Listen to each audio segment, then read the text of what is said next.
Shalom sahabat IHK, sekarang saatnya kita memasuki renungan siang. Sebelumnya mari kita berdoa terlebih dahulu. Tuhan Yesus yang baik, terima kasih hari ini kami tetap akan terkoneksi dengan firman Tuhan, supaya firman itu menuntun hidup kami, langkah kaki kami, dan segala apa yang kami kerjakan, Tuhan Yesus buat berhasil, juga beruntung. Terima kasih Bapa di surga, dalam nama Yesus kami berdoa. Haleluya, amin. Kekasih Tuhan dimanapun saudara berada, kita akan merenungkan firman Tuhan melalui renungan siang ini dengan judul 5 langkah iman yang mendatangkan mujizat.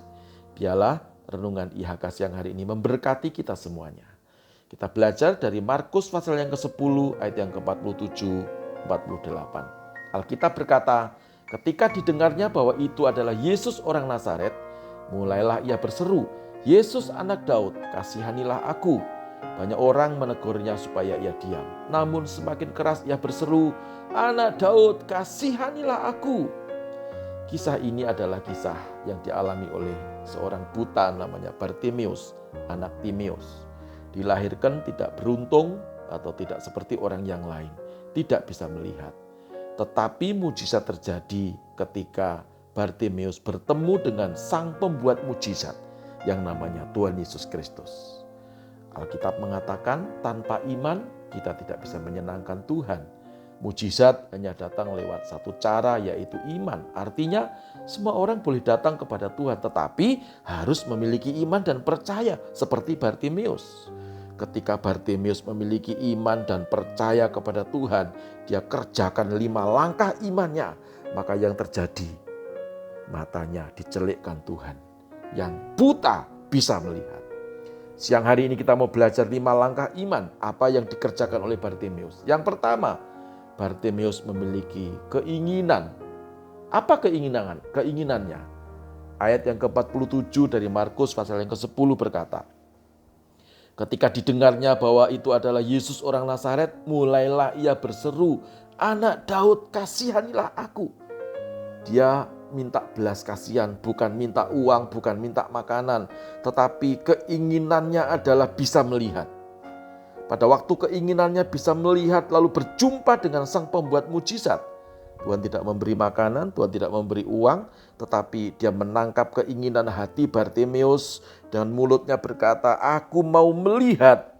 Kerinduannya dikabulkan oleh Tuhan, yang tidak mungkin jadi mungkin. Lalu yang kedua, keputusan Bartimeus. Saudara-saudaraku yang dikasih oleh Tuhan, keputusan itu harus dikerjakan. Seperti Bartimeus memutuskan harus memiliki satu ketetapan bahwa ia harus menjumpai Tuhan. Nah, saudara, hari ini saudara juga harus memiliki satu keputusan. Ada banyak orang memiliki persoalan, banyak masalah, tetapi keputusannya keliru. Keputusannya adalah ya berdoa, ya pergi ke dukun. Ya berdoa, ya percaya kepada tahayul. Ya berdoa, ya cari pesugihan. Ya berdoa, ya cari pelarisan. Ini keputusan yang keliru. Bartimeus tidak lakukan. Tetapi Bartimeus memutuskan untuk berjumpa dengan Yesus, bukan juga dengan murid-muridnya. Hari ini, bagaimana keputusan hatimu? Kalau saudara mau memutuskan untuk berjumpa dengan Yesus sang pembuat mujizat, maka mujizat pun akan terjadi dalam kehidupan saudara. Dan yang ketiga, Bartimeus meminta kepada Tuhan. Saudara masih ingat ayat yang baru saja kita baca tadi? Maka Bartimeus berteriak-teriak, Yesus anak Daud, kasihanilah aku. Permintaan ini adalah bentuk doanya, saudara-saudara. Walaupun doanya mengalami banyak masalah, banyak hambatan, murid-muridnya berkata, jangan berteriak-teriak, berisik. Imanmu terlalu radikal, kamu terlalu percaya kepada teori mujizat, itu tidak mungkin, itu hanya masa lalu. Saudara-saudara, tapi semakin dicegah, semakin Bartimeus teriak, Yesus anak Daud, kasihanilah aku. Doanya menghentikan langkah Yesus, lalu Yesus bertanya kepada Bartimeus, hai Bartimeus si buta, apa yang aku mau lakukan buat kamu? Jawabannya satu, dia berkata, Rabuni, supaya mataku bisa melihat. Saudara-saudara, permohonan yang sungguh-sungguh tanpa melihat sesuatu hambatan di sekitarnya. didengar oleh Tuhan. Bagaimana dengan doamu hari ini? Yang keempat, dia mengakui, bentuk pengakuannya adalah, Anak Daud, kasihanilah aku. Saudara-saudara, Daud itu adalah raja besar. Tetapi waktu Bartimeus menunjukkan atau berkata, Yesus anak Daud, saudara-saudara, hati Yesus menjadi gembira. Ada orang yang mengakui keberadaan, atau ada orang yang mau mengakui siapa Yesus itu, anak Daud, saudara-saudara. Hari ini bagaimana pengakuanmu kepada Yesus? Kalau engkau mengakui Yesus itu sebagai Tuhan dan Juru Selamatmu, maka saudara akan diselamatkan. Kalau engkau mengakui Yesus Tuhan itu sebagai penyembuhmu, maka engkau akan disembuhkan. Kalau saudara mengakui Yesus itu sebagai Bapakmu, maka saudara sebagai anak dan hidupmu tidak akan pernah berkekurangan. Pengakuan itu penting, karena pengakuan itu adalah bentuk luapan iman dari hatimu meluncur dengan mulutmu. Siapa yang engkau akui? Kalau saudara mengakui Yesus sebagai hakim, maka hidupmu akan dihakimi terus. Kalau saudara mengakui Yesus itu sebagai raja, maka saudara sebagai rakyat. Siapa yang engkau akui hari ini?